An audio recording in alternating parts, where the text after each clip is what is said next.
सम्माननीय अतिथिगण, उपस्थित अध्यापकगण और विद्यार्थी भाई और बहन, सबसे पहले मैं आईआईटी दिल्ली को हृदय से धन्यवाद दूंगा कि ये जो अभय प्रोजेक्ट है ये समाज के ऐसे तबके के बारे में है जो सोशली, इकोनॉमिकली, एजुकेशनली बैकवर्ड है और उनके जीवन में सुधार करने की दृष्टि से जो आपने अध्ययन किया है वो आगे नीति निर्धारण में हमें बहुत उपयोगी होगा। आजकल दुनिया में डोमेस्टिक हैप्पी ह्यूमन इंडेक्स की बहुत चर्चा होती है और मैं ये मानता हूँ कि हमें ऐसे जो डाउन ट्रोडन्स हैं उनके जीवन मान को सुधारने के लिए अगर प्रायोरिटी देनी है तो उसका अध्ययन करना होगा। सबसे पहले मैं आपको बहुत बहुत धन्यवाद दूंगा। ये जो इसके साथ जुड़े हुए अनेक प्रॉब्लम्स हैं, आपने मेरा 2004 में एक एक्सीडेंट हुआ था और मैं उसमें लीडर ऑफ अपोजिशन था महाराष्ट्र में और मैं रेड लाइट कार में था और मेरे पास पुलिस बंदोबस्त में 8 गाड़ियां थी। उस समय मैं Z+ में नहीं था और वो गाड़ियां थी सब और फुल प्रोटेक्शन में रेड लाइट कार के ड्राइवर ने मुझे एक्सीडेंट करवाया था। जब उसकी आंखें जांच की तब पता चला कि वो उसको कैटरेक्ट है। फिर मैंने स्टेट गवर्नमेंट में एक मुहिम चलाई तो 40% ड्राइवर कैटरेक्ट वाले निकले। फिर एक केंद्रीय मंत्री थी, उन्होंने, बहुत बड़ा नाम है उनका, उनने मुझे उनको बताया तो उनका ड्राइवर एक आंख से अंधा निकला और एक मुख्यमंत्री ऐसे थे, उनका ड्राइवर दोनों आंखों से अंधा था और वो आवाज पर चला रहा था। तो आपने भी ड्राइवर की आंखें जांच की, आप मुझे माफ करिए क्योंकि आप सरकार में हैं, तो पहले जितने लोगों के पास सरकारी गाड़ियां हैं और ड्राइवर है वो अपने ड्राइवर की जांच प्राइवेट डॉक्टर से करिए, क्योंकि क्या होता है गवर्नमेंट हॉस्पिटल में वो रिटायरमेंट के कारण, डर के कारण बाय हुक और क्रुक वो सर्टिफिकेट लाता है पीट का। तो आप प्राइवेट डॉक्टर से एक बार चेक करिए। दुर्भाग्यवश सरकार में बहुत ड्राइवर ऐसे हैं कि जिनकी आंखें कैटरेक्ट उनको ऑलरेडी है। ये पहली बात तो बहुत इम्पोर्टेंट है जो आपने की। ये 1.8 लाख करोड़ की इंडस्ट्री है और इसमें हमारी एक समस्या थी कि ये कॉस्ट सेंट्रिक थी और मैं 11 साल हो गए इसका मंत्री हूँ, तो मैंने बहुत आग्रह से सब मैन्युफैक्चर का कि आप क्वालिटी सेंट्रिक बने। उसका फायदा भी हुआ और अब काफी सुधार हुआ है। तो अभी एयर कंडीशन केबिन भी आ रही है। अभी 70% गुड्स ट्रैफिक रोड पर है और अब हाईवे हमने जिस प्रकार से बनाया है और अभी अल्टरनेटिव और बायोफ्यूल में जो कुछ संशोधन हुआ है, electric truck, LNG truck, CNG truck, तो मुझे लगता है कि हम जल्दी ही हम लोग 80% के ऊपर चले जाएंगे। तो 80% हमारा ट्रैफिक होगा जो, तो नेचुरली ये बहुत इम्पोर्टेंट इसलिए कि हमारे देश में लॉजिस्टिक कॉस्ट ये 14 से 16% है और यूरोपियन कंट्री और USA में 12% है और चाइना में 8 से 10% है। तो हमें अगर हमारा एक्सपोर्ट बढ़ाना है तो लॉजिस्टिक कॉस्ट कम करनी पड़ेगी। रोड तो अच्छे बन रहे हैं। पहले दिल्ली से मुंबई एक ट्रक को जाने के लिए 3-3.5 दिन लगते थे, अब मैक्सिमम 22 आवर्स में ट्रक चला जाएगा। तो वो ट्रिप भी ज़्यादा मारेगा और फ्यूल में भी चेंज होगा। अभी दिल्ली से देहरादून 9 घंटे लगते थे, अभी 2-3 महीने के बाद वो 2 घंटे होगा। तो नेचुरली समय भी बचेगा तो फ्यूल भी बचेगा। तो हम कॉस्ट कम करना ये इम्पोर्टेंट है। अब इसमें एक समस्या ये है कि 100 ट्रक के पीछे हमारे पास 75 ड्राइवर्स हैं और इसका कारण ड्राइवर की कमी है। 22 लाख ड्राइवरों की कमी है। अभी हम 1200 driving training schools, fitness centres और स्क्रैपिंग सेंटर इसे एक साथ करके दे रहे हैं और इसमें फिर इन ड्राइवर्स की समस्या ये कि अगर हम लोग ये फिक्स आवर कर देंगे तो और शॉर्टेज होगा। तो उसके पहले हम कोशिश कर रहे हैं कि ड्राइवर की संख्या बढ़ाएं। और फिर उसको जाहिर करें, क्योंकि यूरोपियन कंट्रीज में 8 घंटे होने के बाद वो उतर जाते हैं, वो कोई ड्राइविंग नहीं कर रहा। तो एक समस्या तो है, पर इसमें हम लोग जरूर आपका भी आगे सहयोग लेंगे। एक्सीडेंट बहुत हो रहे हैं और इसमें टेक्नोलॉजी को अपग्रेड करने की भी आवश्यकता है। अभी हमारे यहाँ करीब 5 लाख एक्सीडेंट होते हैं और 1,80,000 डेथ्स हुई है। वैसे मैं हमारे स्टूडेंट्स मित्रों को भी कहूँगा कि इसमें आप रोड सेफ्टी के लिए जरूर काम करिए। इसमें से 66.4% मरने वाले जो है उनका एज ग्रुप है 18 to 34। यंग लड़के लड़कियां, कोई डॉक्टर इंजीनियर, बहुत बहुत दुर्भाग्यपूर्ण है और ये इनकी डेथ्स होती है। 10,000 डेथ जो होती है वो ट्रक्स के कारण होती है और 3% जीडीपी का लॉस है। अब स्टूडेंट्स है तो आपको रिक्वेस्ट करूंगा कि 30,000 मौतें इसलिए होती है जो हेलमेट नहीं पहनते। और अभी हमने पीछे में भी बेल्ट लगाने को मैंडेटरी किया है और 10,000 बच्चे स्कूल के, मैं आकर अभी आपके आईआईटी की एंट्री देख रहा था कि आप अच्छे है कि अभी एंट्री आपके यहाँ बहुत एजुकेशन इंस्टीट्यूशन में एंट्री और एग्जिट पॉइंट में ऐसी स्थिति है और पार्किंग करते नहीं लोग, तो उसके कारण भी एक समस्या है। तो ये रोड सेफ्टी का भी एंगल है और एक बार एज ए सोसाइटी करके इनके लिए हमको सोचना होगा। जो मुझे और एक बात इम्पोर्टेंट लगती है कि हमने इसके साथ जो इनका ह्यूमन बिहेवियर है, हमारे एक्सीडेंट में 4 बातें होती हैं: ऑटोमोबाइल इंजीनियरिंग, रोड इंजीनियरिंग। अब मैं आपको बोलना उचित नहीं है, पर ये रोड इंजीनियरिंग में सबसे ज़्यादा जिम्मेदार इंजीनियर्स हैं। हमारे यहाँ जो डीपीआर तैयार करते हैं वो इतने घटिया क्वालिटी के तैयार करते हैं कि उसके कारण रोड में इतनी गलतियाँ होती है इंजीनियरिंग पॉइंट ऑफ व्यू, फिर उसके एक एक जगह पर 150-200 लोग मरते हैं।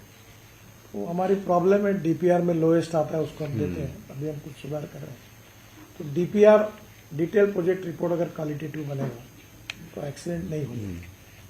दूसरी इम्पोर्टेंट चीज़ जो है कि इसमें हमने भी ये बहुत अच्छे निर्णय किए हैं, ऑटोमेटिक इमरजेंसी ब्रेकिंग सिस्टम। पहले 2 व्हीलर में भी लाई, अभी हमने ट्रक में, बसेस में भी लाई।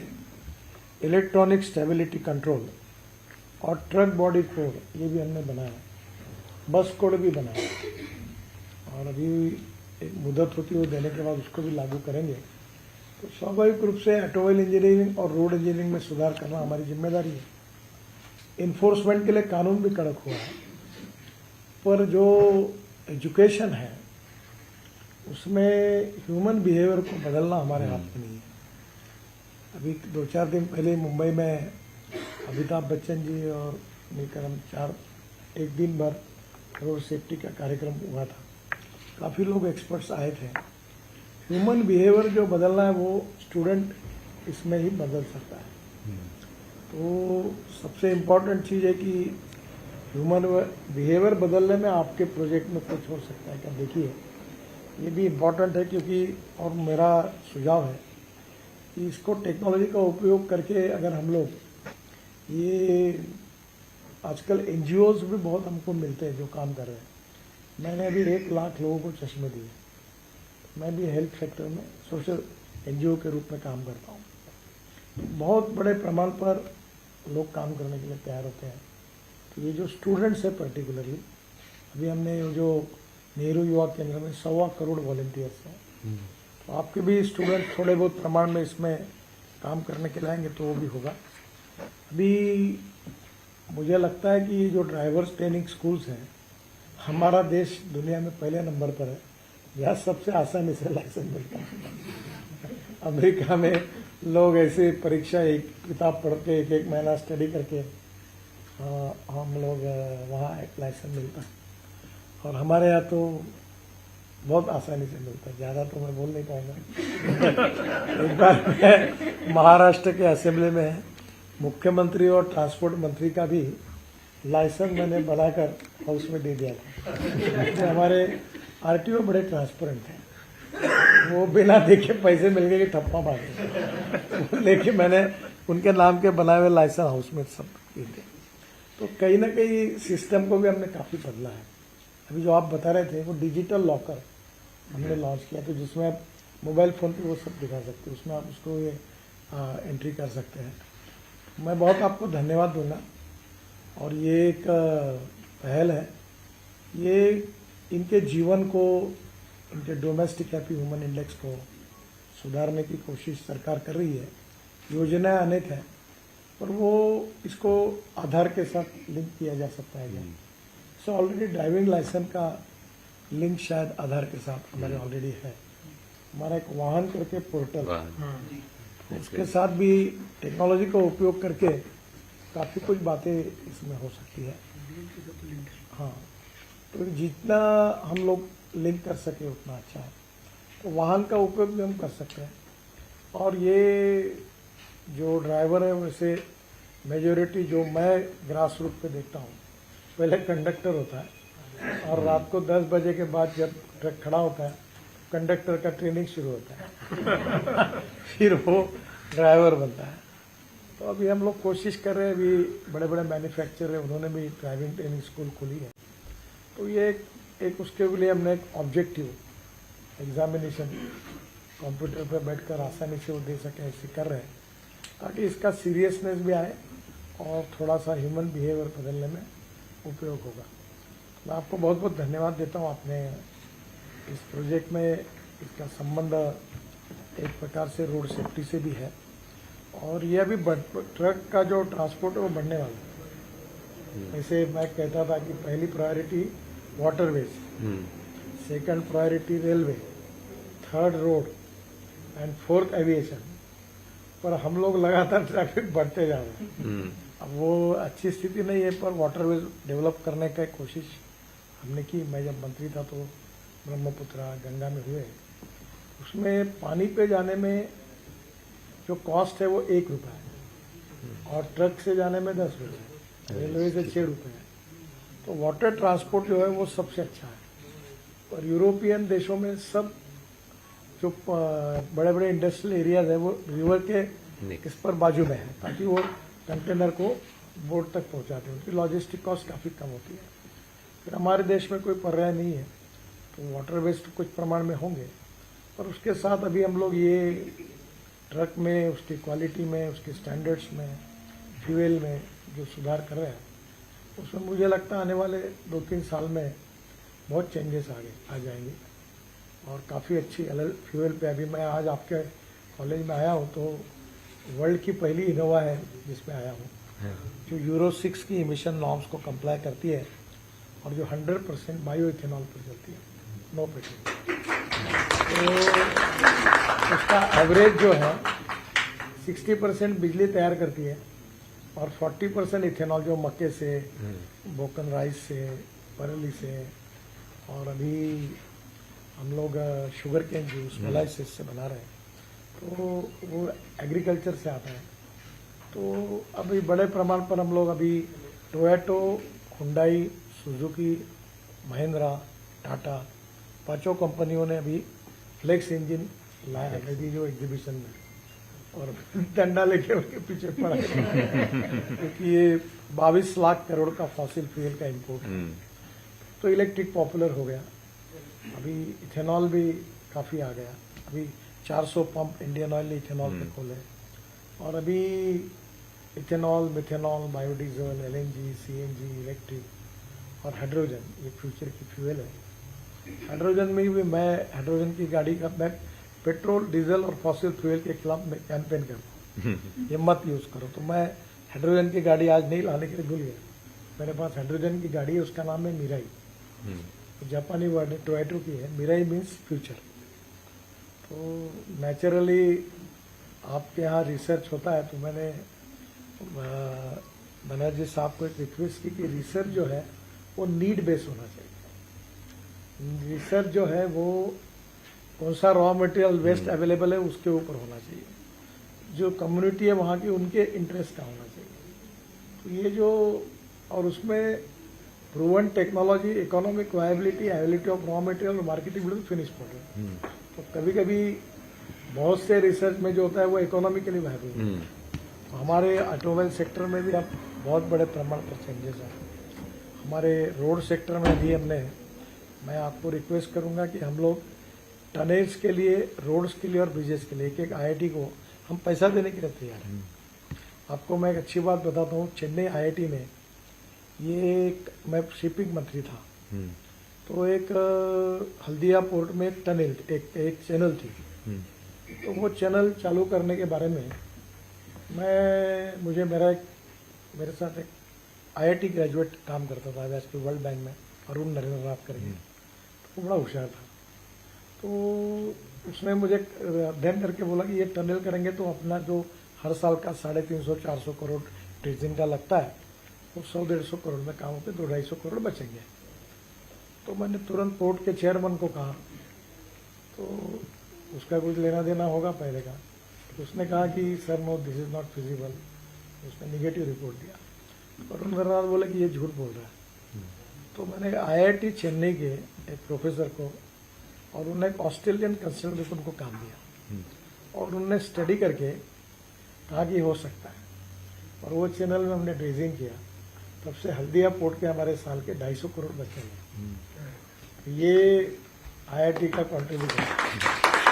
आप लोग हमारी प्रॉब्लम्स को, अभी हमने परली से बिटुमिन बनाया और सेंट्रल रिसर्च रोड ऑर्गेनाइजेशन में हमने वो रोड अभी जबलपुर नागपुर रोड पर 1 किलोमीटर रोड बनाया और 15% rubber powder, use rubber tyre एक पाउडर और 35% लिग्नेंट।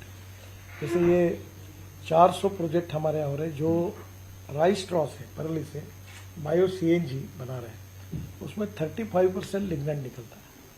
और ये लिग्नेंट अगर बिटुमेन में डाला और रबर पाउडर डाली तो ये जो रोड बना वो 50% इससे अच्छा बना। और इससे हमारा 50,000 करोड़ का इंपोर्ट है बिटुमेन का। और ये सब परली का बर्निंग के कारण तो आपको प्रॉब्लम मालूम है। तो ये waste to wealth and knowledge to wealth वाली बात है। तो ऐसी हमारी भी बहुत सी ऑटोमोबाइल सेक्टर की, रोड सेक्टर की रिक्वायरमेंट है। हम उसको स्पॉन्सर करने के लिए तैयार है, हमारी प्रॉब्लम्स को। और अभी हमारे ऐसे भी और अन्य विषयों पर अगर आप स्पेशली फोकस करके रिसर्च करेंगे तो हम पूरा खर्चा करने के लिए तैयार हैं। और ये बात जरूरी है कि हम जब फ्यूचरिस्टिक टेक्नोलॉजी और फ्यूचरिस्टिक विजन होगी तो हम आगे जाएंगे। अगर इसमें हम लोग अगर देरी करेंगे तो हम आगे नहीं जा पाएंगे। जो प्राइम मिनिस्टर साहब कहते हैं कि हमें $5 ट्रिलियन की इकोनॉमी बननी है, तो हमको बहुत तेजी से नई टेक्नोलॉजी को ये करना होगा। मैं तो IIT का बड़ा प्रशंसक हूँ सभी कि innovation, entrepreneurship, science, technology, research, skill and successful practices, we name it as knowledge and conversion of knowledge into wealth, यही फ्यूचर है। तो मैं अक्सर हर बार इंजीनियरिंग कॉलेज, IIT के एक्सपर्ट लोगों की मदद करता हूँ। हमारे यहाँ सरकार में दुर्भाग्य से कोई नई चीज करने के प्रति किसी को उत्साह नहीं होता। हमारे खेती में जो बैल जैसे एक साइड चलते वैसे वो बोलते कुछ मत करो, तो वो क्योंकि उससे कोई इंसेंटिव भी नहीं है। और ये भी सच है। मैं कल एक मीटिंग में कह रहा था, हम एक कारगिल के नीचे जोजिला टनल बनाए, अभी कब 70% पूरी हो गई। तो वो टनल की कॉस्ट एस्टिमेटेड 12,000 करोड़ थी। और हमने एक साल एसोसिएम करके दिल्ली में एक संगठन, उसके साथ वर्कशॉप, टेक्नोलॉजी वो करके मैं भी इंटरेस्ट लिया, हमारे लोगों ने लिया और हमने बाद में उसका टेंडर निकाला। तो वो 5,600 में है। तो एक टनल पे हमने 5,000 करोड़ रुपए बचे। पर फिर मैंने उनको कहा कि अभी तक मुझे 5,000 करोड़ बचने के बाद हिंदुस्तान से 15 पैसे कुछ पोस्ट कार्ड नहीं आए क्योंकि तो वो लोग भी वो बोलते कि कुछ अच्छा भी करो तो कोई अच्छे काम करने वालों को सम्मान नहीं और बुरे काम करने वालों को कभी सजा नहीं हो पाती। तो उसके कारण मोटिवेशन है। तो आप हमारे लिए ये कुछ हमारे सेक्टर में जो कुछ 2-3 फील्ड अभी हमको प्रीकास्ट में काम करना है। तो प्रीकास्ट में अगर आपके पास कोई स्पेशल, मैं प्रीकास्ट को मैंडेटरी करना चाहता हूँ। और सर इतनी बड़ी सेविंग है कि ये डिस्टेंस बिटवीन 2 ब्रिज जो होता है ये हमारे यहाँ मैक्सिमम मेट्रो में 30 मीटर था। अभी हमने एक मलेशियन टेक्नोलॉजी जो सिंगापुर में अप्रूव उनको लाया, तो उन्होंने 2 इसका डिस्टेंस 120 मीटर किया। तो ये नेचुरली बीच वाले चले गए तो 30% कॉस्ट सेविंग हुआ। और ऊपर का जो बीम है उन्होंने स्टील फाइबर में कास्ट किया, उसके कारण वो स्ट्रेंथ मिली। फिर मैंने अभी प्रधानमंत्री जी को कहा तो प्रधानमंत्री जी ने अभी अर्बन मिनिस्ट्री को कहा, अर्बन मिनिस्ट्री को बोलकर मैंने कहा पूरी मेट्रो में, अभी चेन्नई की मेट्रो आई दिन कैबिनेट में, तो उसका 70,000 करोड़ रुपए था। फिर मैंने वो सेक्रेटरी को बुलाकर उनको ये पूरा टेक्नोलॉजी बताया, तो उन्होंने कहा कि इसमें हमारे कम से कम 15 से 20,000 करोड़ कम होंगे। तो कितनी मेट्रो हम बना रहे, छोटी टेक्नोलॉजी से। तो ये आप लोग अगर हमारी रिक्वायरमेंट के हिसाब से कुछ समय अगर हम आपको सपोर्ट करेंगे तो आप जरूर हमें बताइए। फिर से एक बार मैं विवेक कुमार जी को और उनकी टीम को बहुत बहुत धन्यवाद देता हूँ। Thank you very much. Thank you very much sir. आपका जो जिस्ट है specially related to the project है, जिसमें बिहेवियरल शिफ्ट एक सबसे इम्पोर्टेंट आपने जो गाइड किया है, और जो आप जो बोलते हैं कॉन्टिन्यूस लर्निंग एंगेजमेंट के थ्रू, तो वो यहाँ पे हम और बेटर अलाइन